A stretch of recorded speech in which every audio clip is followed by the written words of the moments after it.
Like millions of Americans, I learned of the tragic events in Arizona on Saturday, and my heart broke for the innocent victims. No words can fill the hole left by the death of an innocent, but we do mourn for victims' families as we express our sympathy. I agree with the sentiments shared yesterday at the beautiful Catholic Mass held in honor of the victims. The Mass will hopefully help begin a healing process for the families touched by this tragedy and for our country. Our exceptional country. So vibrant with ideas and passionate exchange and debate of ideas, it's a light to the rest of the world. Congresswoman Giffords and her constituents were exercising their right to exchange ideas that day to celebrate our republic's core values and peacefully assemble to petition our government. It's inexcusable and incomprehensible why a single evil man took the lives of peaceful citizens that day. And there's a bittersweet irony that the strength of the American spirit shines brightest in times of tragedy. We saw that in Arizona. We saw the tenacity of those clinging to life, the compassion of those who kept the victims alive, and the heroism of those who overpowered a deranged gunman. Like many, I've spent the last few days reflecting on what happened and praying for guidance. After the shocking tragedy, I listened at first puzzled, then with concern, and now with sadness to the irresponsible statements from people attempting to apportion blame for this terrible event. President Reagan said, "We must reject the idea that every time a law is broken, society is guilty rather than the lawbreaker. It is time to restore the American precept that each individual is accountable for his actions. Acts of monstrous criminality stand on their own. They begin and end with the criminals who commit them, not collectively with all the citizens of a state, not with those who listen to talk radio, not with maps of swing districts used by both sides of the aisle, not with law-abiding citizens who respectfully exercise their First Amendment rights at campaign rallies, not with those who proudly voted in the last election. The last election was all about taking responsibility for our country's future."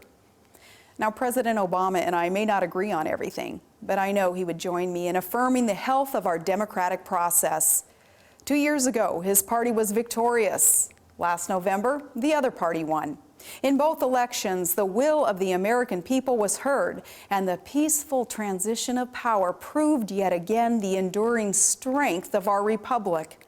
Vigorous and spirited public debates during elections are among our most cherished traditions. And after the election, we shake hands and we get back to work. And often both sides find common ground back in D.C. and elsewhere. If you don't like a person's vision for the country, you're free to debate that vision. If you don't like their ideas, you're free to propose better ideas. But especially within hours of a tragedy unfolding, journalists and pundits should not manufacture a blood libel that serves only to incite the very hatred and violence that they purport to condemn. That is reprehensible. There are those who claim political rhetoric is to blame for the despicable act of this deranged, apparently apolitical criminal. And they claim political debate has somehow gotten more heated just recently. But when was it less heated? Back in those calm days when political figures literally settled their differences with dueling pistols? In an ideal world, all discourse would be civil and all disagreements cordial. But our founding fathers knew they weren't designing a system for perfect men and women. If men and women were angels, there would be no need for government. Our founders' genius was to design a system that helps settle the inevitable conflicts caused by our imperfect passions in civil ways. So we must condemn violence if our republic is to endure. As I said while campaigning for others last March in Arizona during a very heated primary race, I said we know violence isn't the answer. When we take up our arms, we're talking about our vote. Yes, our debates are full of passion, but we settle our political differences respectfully at the ballot box, as we did just 2 months ago, and as our republic enables us to do again in the next election and the next. That's who we are as Americans and how we were meant to be. Public discourse and debate isn't a sign of crisis, but of our enduring strength. It is part of why America is exceptional. No one should be deterred from speaking up and speaking out in peaceful dissent. And we certainly must not be deterred by those who embrace evil and call it good.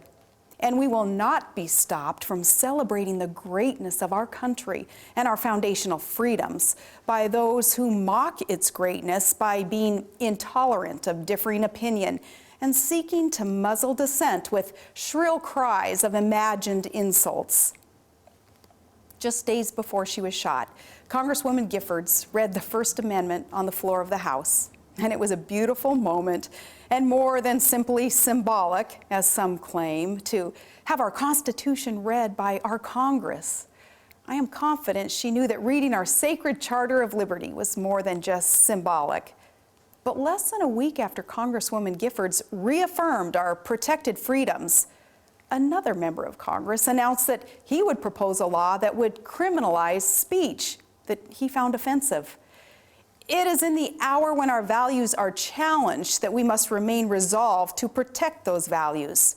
Recall how the events of 9/11 challenged our values, and we had to fight the tendency to trade our freedoms for perceived security.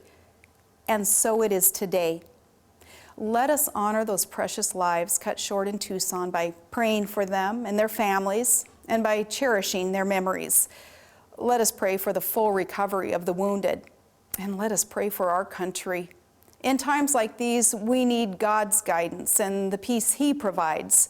We need strength to not let the random acts of a criminal turn us against ourselves or weaken our solid foundation, or provide a pretext to stifle debate. America must be stronger than the evil we saw displayed last week. We are better than the mindless finger-pointing we endured in the wake of the tragedy. We will come out of this stronger and more united in our desire to peacefully engage in the great debates of our time, to respectfully embrace our differences in a positive manner, and to unite in the knowledge that though our ideas may be different, we must all strive for a better future for our country. Yes, may God bless America.